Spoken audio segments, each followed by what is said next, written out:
Boy Erased, directed by Joel Edgerton, starring himself, Lucas Hedges, Nicole Kidman, Russell Crowe, and Flea from the Red Hot Chili Peppers. It is based on a real story of a man named Gerard Conley, whose memoir, under the same title, served as the basis for the screenplay. The central character in the film is based on him and his experiences. So, Jared, played by Lucas Hedges, is a Christian-raised boy coming from the family of a preacher, always very involved with faith and religion.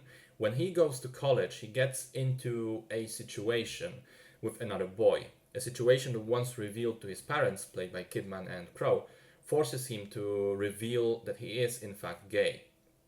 The parents do not take this very easily, and they sign the boy up for conversion therapy. That sounds awful, but surprisingly, because Jared is so entrenched with the Christian-centric life and way of thinking, he seems to be going along with it, at least initially.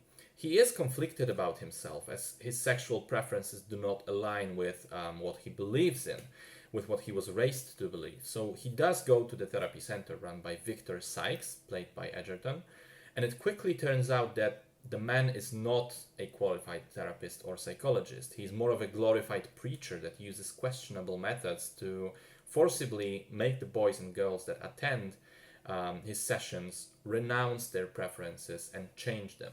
He firmly believes that homosexuality is not just a sin, it is a disease, much like alcoholism and gambling addiction, which are real comparisons that he uses. And the story goes from there. Now, I watched this movie back to back with Shame, the Steve McQueen film about sex addiction. And they were interesting to me as sort of companion pieces, unlikely companion pieces. One telling the story of a man addicted to sex and masturbation. The other one of a boy scared of his sexuality and being forced to avoid it. Like two polarly opposite takes on the topic of sex. However, whereas Shame was pretty much a character study, Boy Erased is much more of an examination of a systematic problem. Problem with not just the discrimination and aversion to homosexuality in the US, especially among Christians, but also the problem of those conversion therapies. From all that we see and hear, they're terrible, inhumane places where crazy people try to mold others to their vision of the world, even when that's not really possible. What's even scarier is that when the memoir was released back in 2016, which was not that long ago if you think about it, only 6 states in the US had banned those conversion therapies. Everywhere else, it was still fair game to run them. And remember, in a lot of the cases, the boys and girls ending up there were signed up against their will. Yes, they are minors, technically under the care of their parents, but there's the question if this isn't crossing a certain line. So taking that context into account, I think it was an important memoir to be written and an important movie to be made. One thing that I really appreciated about it is its subtlety in approaching the subject. I think it would have been very easy to make the issue black and white and completely vilify the parents and turn the boy into a straight victim.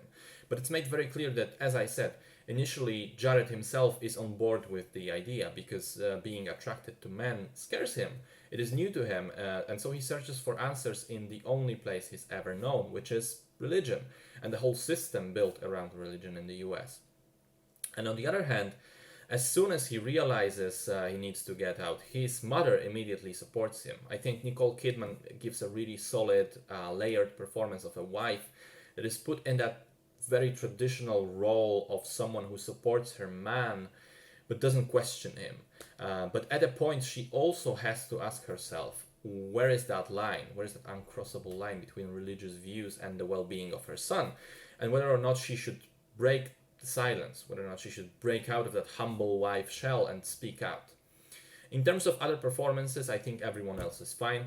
I was surprised by how repulsive and scary Flea managed to be as one of the counselors in the therapy. Other than that, I don't think any other aspect of the film stood out to me in particular, but nonetheless, Boy Erased manages to be a solid drama, and as I've said before, I think it was an important movie to make. It was important to speak out about those issues and make them known and push for change, because I do think that it's not just art that imitates life. I think often you can force change in life through art.